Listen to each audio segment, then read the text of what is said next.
that the central driver of this for you is jobs and economic growth and the long-term vitality of our state. So with that, we thank you for your thoughtful proposal. I just want to note on a personal level also that this committee has taken very seriously the examination of our state's tax preferences and credits and preferential rates. We've tried to add a framework of analysis and rigor and metrics that are authentic with respect to making sure that the public in this state gets a really good deal. And I do feel like there's a great sense of appreciation for the hard work that your administration has done to ensure that this legislation meets that level of standard, and we really appreciate that. So thank you for joining us today, and we look forward to your thoughts and insights. Thank you, Mr. Chair, and members of the committee. I do want to thank you for your diligence. I want to thank you as legislators, part-time legislators, that are coming back to work on this. What I do believe is a good deal for the state of Washington. You've interrupted your lives to get back here to work on this as quickly as possible, knowing the consequences and great success we can jointly achieve here in a bipartisan fashion. I also want to especially thank Representative Neely, who led the Governor Inslee team in a victory over the Dory Monson team last night in the charity basketball game. Thank you for your leadership, Representative Neely. Thanks to Representative Springer, who with 11 members have been working on a bipartisan basis to design this package and a package as part of our incentives. They've been diligent, and I think we've moved this discussion in the right direction. Look, this is pretty simple what we're looking at here, and that is a simple fact, and that is the construction of the Boeing 777X and its carbon fiber wing. An assembly of that airplane will be the linchpin for economic growth in the state of Washington in the decades to come.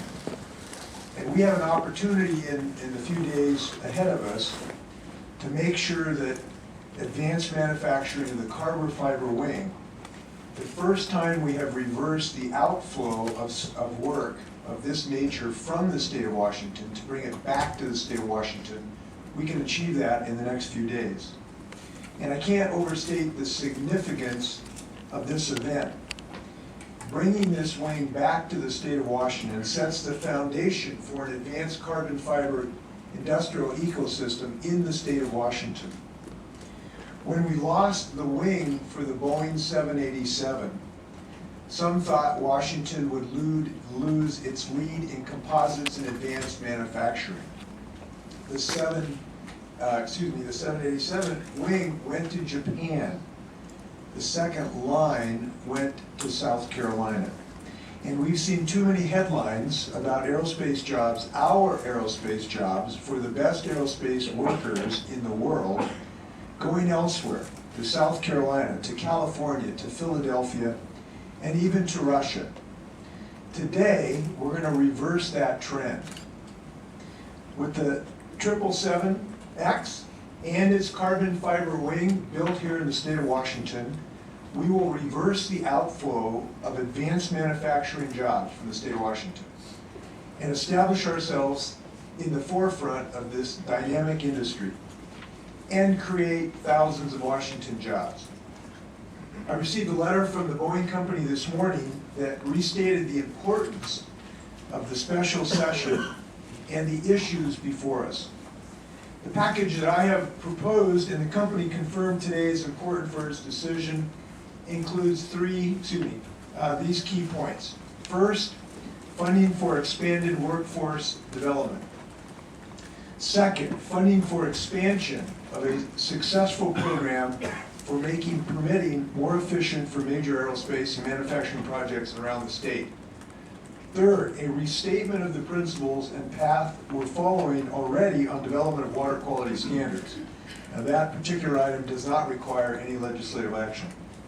Fourth, a statewide package of transportation infrastructure investments.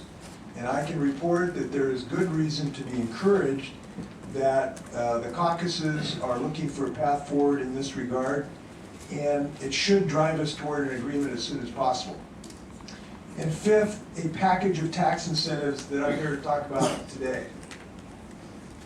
10 years ago, our state took a bold step forward to ensure Washington would remain the aerospace capital of the world by passing a tax incentive package and other key legislation that helped our state win final assembly of the Boeing's groundbreaking 787. Today, I am proposing that we extend those aerospace incentives to fit the timelines of the 777X program. The 777 program today supports 56,000 jobs at Boeing and in that supply chain. 56,000 families have a stake in the work we're doing here today. Last year, it accounted for $3.2 billion in total wages and benefits and generated $20.1 billion in economic activities. You cannot overstate the consequences on the upside of us winning this work and on the downside for losing it. So I'm convinced that these incentives are a good deal for our state. Since the original package was put in place in 2003, the incentives have saved aerospace companies about $1 billion in state taxes that they otherwise would have paid. But that $1 billion investment has yielded more than $3 billion in fiscal benefits to the state in increased revenues, according to a recent independent analysis. That's not spin or wishful thinking. This is solid math, and it is a solid return on our investment with a good policy for a great airplane and a great aerospace state. So there is every reason to believe that extending the incentives to the 777X program will yield similar returns. The Department of Revenue estimates that aerospace companies would save about $8.7 billion in state taxes from 2025 to 2040. By the way, 2040 is basically the anticipated production cycle for this next generation aircraft. But the 777X program would generate enormous economic activity that would more than offset the cost of these tax incentives. That new activity will generate about $21 billion in additional B&O, sales, and other tax revenues for the state of Washington. And one more thing, and this is important. My proposal includes contingency language that will ensure that we keep all of the 777X assembly and wing fabrication work right here in Washington. Specifically, we include a provision that says the company loses its preferential B&O tax rate, the largest of the tax incentives, on all 777X manufacturing, if it were to move final assembly or wing construction work out of the state. We believe this will prevent the consequences of what happened with the second line in the Boeing 787. I look forward to working with you over the next few days to get this incentive package to my desk as quickly as possible.